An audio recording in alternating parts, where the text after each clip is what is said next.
레디컬 체인지 앱솔루트 파워 시리즈 강연을 진행하겠습니다. 세상을 변화시키기 위해서는 급진적인 변화가 필요하며 그 급진적인 변화는 절대적인 힘을 갖게 해줄 것입니다. 이 시리즈는 그리스도인들이 이 세상에서 절대 강자로 살 수 있게 해줄 수 있는 핵심적인 문화 키워드를 중심으로 준비되었습니다. 그 첫 번째 강의는 카운터 컬처, 하나님의 나라라는 키워드입니다. 이 세상을 변화시킬 절대적인 문화 코드가 무엇인지 지금부터 함께 살펴보도록 하겠습니다.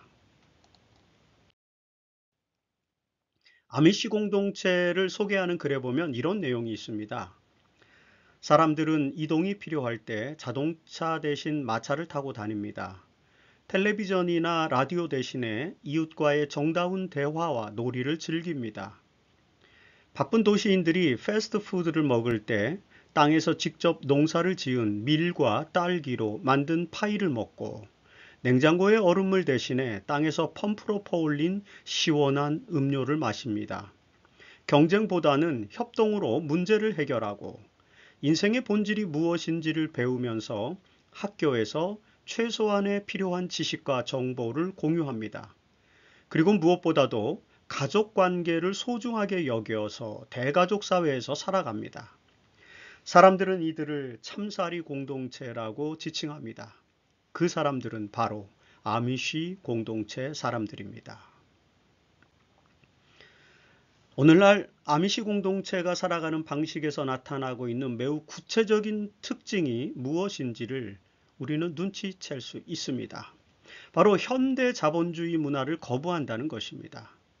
물질주의적 진보의 관점에서 볼 때 이런 것은 매우 불편할 것 같고 또 문화적인 관점에서 볼 때도 매우 진부하고 윤리적인 관점에서 볼 때는 너무 금욕적이면서 완고한 삶을 살아가고 있는 것처럼 보입니다. 그렇지만 사실 이 공동체의 삶 속에서 현대인들은 웰빙, 즉 참사리의 전형을 보게 되는 것입니다.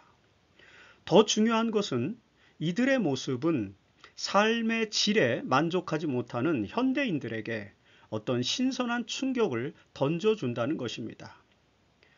그래서 아미시 사회라는 책을 쓴 존 호스테틀러는 아미시 사회는 어떤 설교 한 번 없이도 우리에게 오래된 가치들이 사라졌을 때 인간이 치러야 할 대가가 무엇인지를 알려준다라고 평가를 했습니다.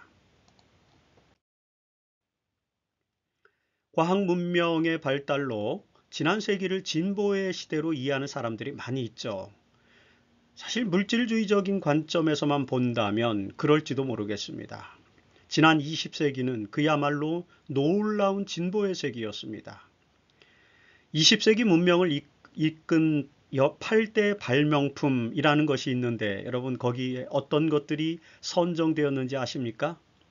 1위부터 8위까지는 다음과 같은 목록입니다. 텔레비전, 컴퓨터, 손목시계, 유전자, 비행기, 자동차, 메비우스의 띠, 피임약과 같은 것이죠. 이런 발명품들로 인해서 인류의 문화는 완전히 달라졌습니다. 우리는 모두 이런 발명품들에 의해서 만들어진 문화적 혜택을 누리면서 살아가고 있습니다. 그런데 21세기로 들어서면서 인류의 진보에 대한 꿈은 더욱더 커지고 있죠. 사실 현재 우리가 누리고 있는 이 물질적인 진보는 20세기의 그것들과는 또 비교도 안 될 만큼 확장되었습니다. 특별히 특징적인 것은 모든 것들이 스마트해졌다는 것입니다. 20세기에 발명된 것들이 21세기에 와서는 컨버전스, 즉 융합 기술로 합쳐져서 매우 스마트해졌죠. 그래서 더욱더 편리한 기기들로 진화했습니다. 물론 21세기의 우리는 전혀 새로운 개념의 기기들의 출현을 지금 경험하고 있기도 합니다. 그러나 아직까지는 20세기와 21세기의 경계에서 기존의 기술들이 융합되어 좀 더 스마트한 물질의 세계를 경험하는 것이 우리의 경험입니다. 비단 이런 것들이 물질 문명뿐이겠습니까? 20세기를 이끈 정치, 경제, 제도, 법, 교육, 철학, 이런 모든 분야에서 조직적이고 체계적인 개념들이 학문적으로 정착되어서 오늘날 우리는 가장 진보한 문화의 세기를 보내고 있습니다. 확실히 문명화된 선진국으로 갈수록 사회 질서와 안전망이 더 잘 갖춰져 있고요. 인권의식도 발달되어 있습니다. 형식적으로만 본다면 매우 편리하고 살기 좋은 사회처럼 보입니다. 이런 이유 때문에 지난 세기를 진보의 세기로 규정할 수 있을 것입니다. 그러나 우리 사회는 정말로 진보하고 있을까요? 그 물질적 진보의 결과는 무엇일까요? 21세기 들어서면서 인류는 물질 문명의 발달로 인해서 얻은 것도 많지만 결국 잃은 것도 많다는 사실을 더욱더 절실하게 깨닫게 되었습니다. 인류의 미래를 위해서 반드시 해결해야만 하는 도전 과제들이 계속해서 늘어나고 있습니다. 그런 과제들 중에서 10가지 과제만을 뽑는다면 아마도 다음과 같은 것들일 것입니다. 첫째, 기후변화와 생태계의 파괴입니다. 그리고 두 번째, 식수오염과 에너지 고갈의 문제이죠. 세 번째는 인구 증가와 자원 불균형 문제입니다. 넷째로는 다국적 기업의 횡포와 양극화의 심화입니다. 그리고 다섯 번째로 정치적 분쟁과 테러, 그리고 문화적 충돌에 의한 대학살, 제노사이드와 같은 그런 대량학살 사태들입니다. 여섯 번째로 사회 범죄의 증가로 인한 안전망이 파괴되고 있다는 것입니다. 그리고 일곱 번째, 신종 질병의 위협에 끊임없이 노출되고 있다는 것입니다. 코로나19 사태가 대표적인 상황이죠. 자, 여덟 번째는 상대주의로 인한 윤리적 규범이 붕괴된다고 하는 것입니다. 그리고 아홉 번째, 자본주의의 붕괴로 인해서 고용 불안정이 심화되고 있다는 것이고, 그리고 열 번째는 익명성에 따른 인간관계가 파괴되는 그런 과제들인 것입니다. 이런 도전 과제들은 지난 세기의 물질적 진보가 낳은 부정적인 결과를 설명해 주기에 너무나도 충분하죠. 그러나 이런 객관적인 사실보다도 더 분명한 것은 바로 오늘 우리의 삶의 질에 대한 만족도의 문제라고 볼 수 있겠죠. OECD가 발간한 2013년 삶 보고서라는 그런 보고서에 따르면 우리나라 사람들의 삶의 만족도는 10점 만점에 6.0 정도로 나타나고 있습니다.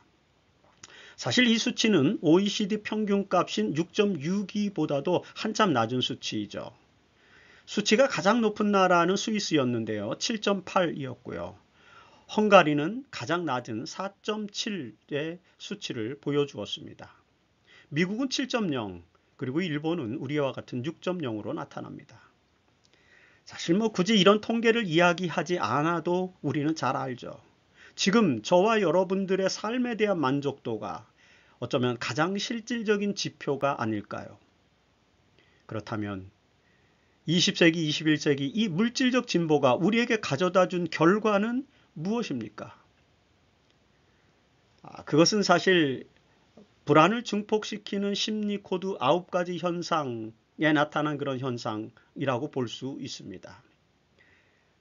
우리의 불안을 증폭시키는 심리 코드 9가지 현상은 이런 것들입니다.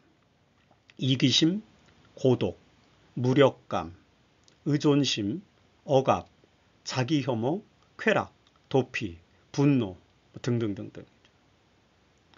여러분, 이런 심리 코드들은 오늘날 물질 문명이 낳은 폐해가 너무나도 분명한 것입니다. 이런 상황을 벗어나기 위해서 사람들은 이제 힐링 소사이어티를 이야기합니다. 21세기에 들어서자마자 웰빙 열풍이 불었습니다. 너도 나도 웰빙을 추구했습니다. 웰빙, 즉 참사리를 위해 노력하면서 로하스, 즉 Lifestyle of Health and Sustainability라고 하는 것을 강조했죠. 1997년에 IMF 사태를 맞이한 이후에 성장과 개발 중심의 사회에서 숨을 돌리고 싶어 했던 한국 사회, 그리고 코로나19로 인해서 전 세계 모든 사람들이 이제는 참사리에 대한 관심을 가지게 되었습니다. 어떻게 사는 것이 바람직한 삶인지 이런 것에 대한 진지한 반성이 일어나기 시작한 것이죠. 이런 반성과 더불어서 웰빙과 로하스에 주목하게 된 것입니다. 비록 우리는 IMF 그리고 코로나19와 같은 사태들로 인해서 큰 상처를 입기는 했지만 새로운 천년의 시작 이후의 20여 년을 함께 생활하면서 삶에 대한 희망을 꿈꾸면서 이제 참사리라고 하는 것에 더 주목하고 있습니다. 그러나 신자유주의 경제체제 속에서 이 참사리는 결코 쉬운 과제가 아니죠. 2008년에 리먼 브러더스사의 파산과 금융위기로 인한 세계 경제가 깊은 수렁에 빠졌고요. 그와 함께 사회적인 고통이 심화되었습니다. 자본주의 붕괴에 대한 두려움은 경제활동 전반을 움츠러들게 만들었죠. 고용률이 줄어들고 실업이 늘어났습니다. 특별히 이 청년 실업률은 급격하게 증가하고 있습니다.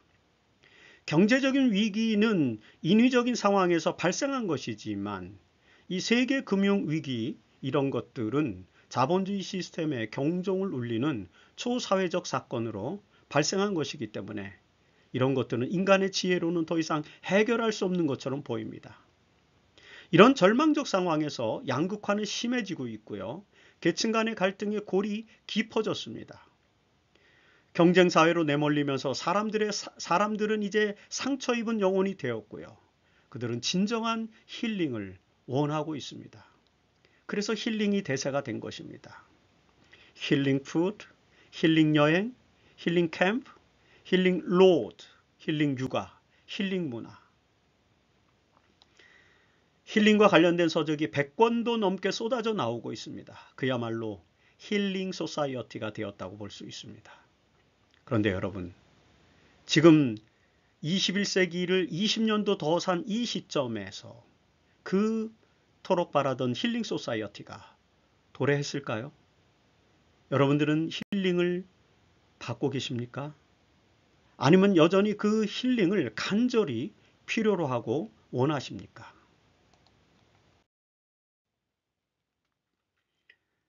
오늘 우리는 예수님의 말씀 속에서 힐링 소사이어티의 본질을 좀 살펴볼 필요가 있습니다. 사실 예수님께서 우리에게 보여주신 하나님 나라는 힐링 소사이어티였습니다. 그분께서 세우신 나라는 힐링 소사이어티였다는 사실을 우리는 성경을 통해서 이해해야만 합니다. 마태복음 11장에 보면 예수님의 나라가 힐링 소사이어티였음을 알게 해주는 그런 내용이 등장합니다. 이 기록의 상황에서 그때에 헤롯 안티파스가 침례 요한을 옥에 가두고 있었습니다. 안티파스는 헤롯 대왕의 둘째 아들로 헤롯의 죽음 이후에 갈릴리와 페레아 지방을 다스리던 지도자였죠. 별명이 여우였습니다. 이 여우로 불렸던 안티파스는 티베리우스 황제의 총애를 받아서 사실상 유대 사회의 실질적인 지배자가 되었습니다. 이복 동생이었던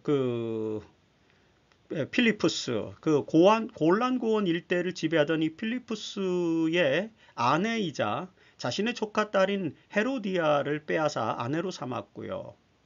그리고 본처를 강제로 쫓아낸 그런 여우와 같은 인물이었습니다. 이 일로 인해서 침례 요한이 강력하게 안티파스를 정죄하자 이제 이 안티파스가 침례 요한을 잡아서 옥에 가두게 된 것입니다. 옥에 갇힌 요한은 제자들에게 자신이 메시아로 선언했던 그 예수가 정말 메시아인지를 확인해보고 오라고 이제 시키죠. 그래서 요한의 제자들이 예수님께로 갔습니다. 요한의 제자들이 본 예수의 행동은 메시아와 같은 사람은 아닌 것처럼 보였습니다. 사실 헤롯 대왕 당시 때부터 시작해서 AD 70년까지 이스라엘 땅에는요 많은 메시아들이 출현했었습니다. 헤롯 대왕 당시에 강도 두목으로 알려진 헤ze키야가 등장해서 메시아 운동을 일으켰습니다. 그는 헤롯 대왕에게 잡혀서 목이 베어졌죠. 헤롯이 죽은 후에 헤제키야의 아들인 갈릴리의 유다스가 또다시 메시아 운동을 일으켰습니다. 그리고 펠릭스 총독 시절에는 엘리아자르가 등장해서 또 메시아 운동을 벌였죠. 그리고 유다스의 손자였던 무나헴이 시카리라고 하는 자객 집단을 이끌고 또다시 메시아 운동을 이끌었습니다. 한편 예루살렘에서는요, 아나니아스의 아들 예수, 그도 이름이 예수였습니다. 예수가 등장해서 거룩한 메시아임을 자처하기도 했습니다. 이 이집트인으로 불린 신비주의 유대인 마술사가 또 등장해서 스스로를 유대인의 왕으로 선포하고 또 추종자를 모으기도 했습니다.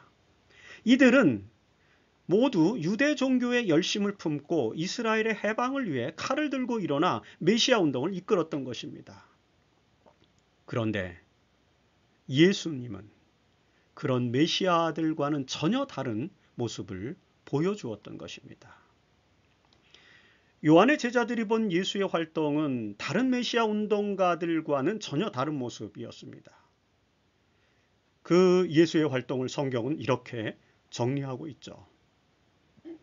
맹인이 보며, 못 걷는 사람이 걸으며, 나병 환자가 깨끗함을 받으며, 못 듣는 자가 들으며, 죽은 자가 살아나며, 가난한 자에게 복음이 전파된다 하리라.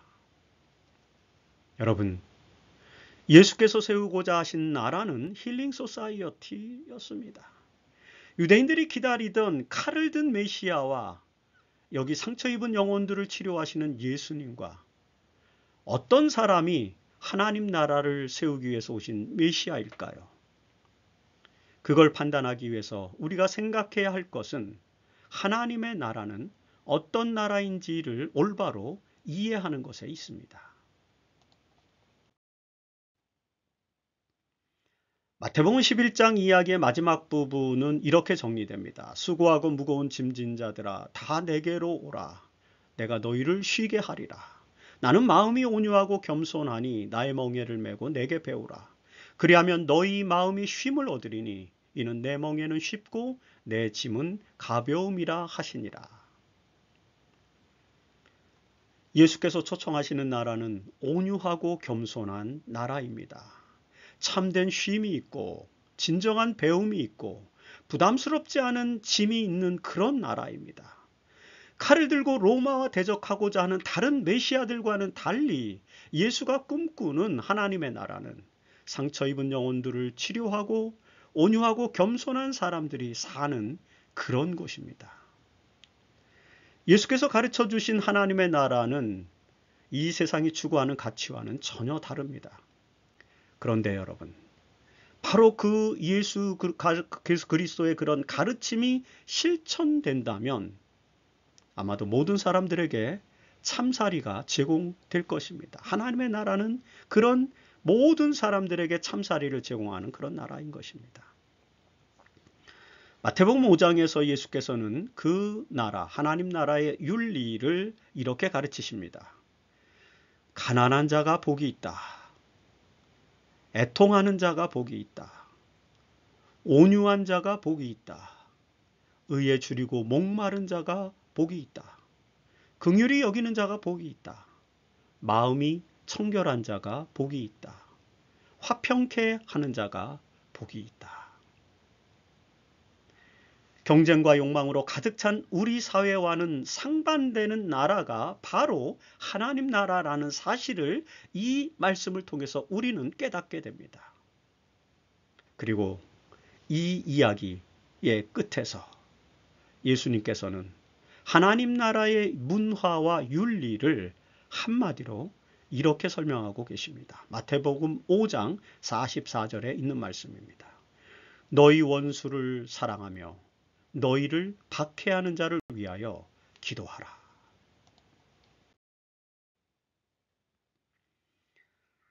2013년 7월에 개봉된 신수원 감독의 영화 중에 명왕성이라는 그런 영화가 있습니다. 제65회 칸 국제영화제 카날 플러스 상을 수상한 그런 작품이죠. 태양계에 진입하고 싶어 하는 작은 별 명왕성. 그러나 여러분이 아시는 것처럼 결국 2006년에 태양계에서 이 명왕성은 퇴출되었습니다. 그 명왕성처럼 경쟁사회의 승자에 편승하고 싶은 학생들의 이야기를 그린 영화가 바로 이 영화입니다. 한 명문사립고의 학생이 있습니다. 그러나 1등을 중심으로 돌아가는 비밀 스터디 그룹이 그 학교에 있었고요. 그 그룹 안에 들어가는 것이 지상과제인 학생들이 있는 그런 학교였습니다. 무한 경쟁만이 허용되는 그곳은 우리의 교육 현실을 풍자하고 있죠. 1등인 유진을 중심으로 돌아가는 비밀 스터디 그룹에는 10등까지만 진입할 수 있었습니다. 그 안에 들어가고 싶어 하던 주는 그것이 불가능하게 되자 이 잘못된 법칙과 체제를 전복시키기로 결심합니다. 그들이 세운 그들만의 주장, 그리고 불합리 속에 세워진 학교 교육의 실태를 고발하고 경쟁이 없는 사회를 꿈꾸며 체제를 바꾸고자 한 것입니다. 세상의 문화는 경쟁을 부추기고요. 욕망을 부추기고 소유욕을 부추깁니다. 그 결과 우리 사회는 과도한 경쟁 사회가 되어버렸습니다. 약육강식과 적자생존의 법칙이 작동되는 비이성적인 자연과 똑같이 지금 우리의 사회는 과도한 경쟁으로 모두가 상처를 입는 그런 사회가 되었습니다. 이것이 자본주의적 세상 문화가 가져다 준 결과입니다. 그 속에서 우리는 모두 상처 입은 영혼들로 살아갑니다. 여러분, 이 상처를 치유할 수 있는 방법은 무엇일까요? 그것은 한 가지입니다. 세상을 변화시키는 예수의 문화를 이 땅에 구현해야 하는 것입니다. 예수의 문화는 이 세상 문화와는 다릅니다. 더불어 함께 천천히 살아가는 공동체 문화입니다. 사랑과 믿음으로 함께 연대한 하나님 안에서 한 가족을 이루는 문화입니다. 소유가 아닌 존재의 양식에 따라서 살아가는 참살이 문화입니다.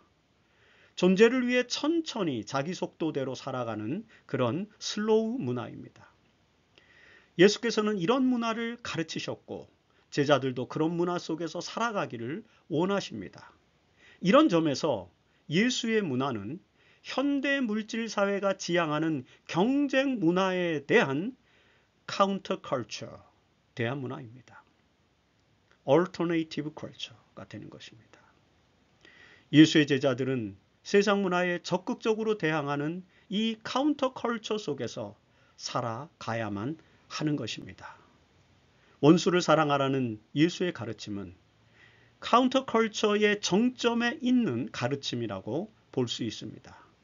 우리가 예수님의 말씀대로 그렇게 살아간다면 우리는 이 세계를, 이 사회를 힐링 소사이어티로 만들 수 있을 것입니다. 아니, 그보다 먼저 바로 우리가 그 참살이, 힐링 경험할 수 있을 것입니다. 웰빙을 경험할 수 있을 것입니다. 원수를 사랑하라는 이 가르침을 실천함으로써 이 세상 문화를 변혁시키는 절대 강자가 되기를 간절히 바랍니다. Radical Change Absolute Power 시리즈 첫 번째 강의는 카운터 컬처 하나님의 나라라는 제목으로 진행하였습니다. 이제 다음 두 번째 강의는 급진적 제자도 Radical Change라는 제목으로 진행될 것입니다. 계속 시청해 주시길 바라면서 오늘 강의를 마치겠습니다.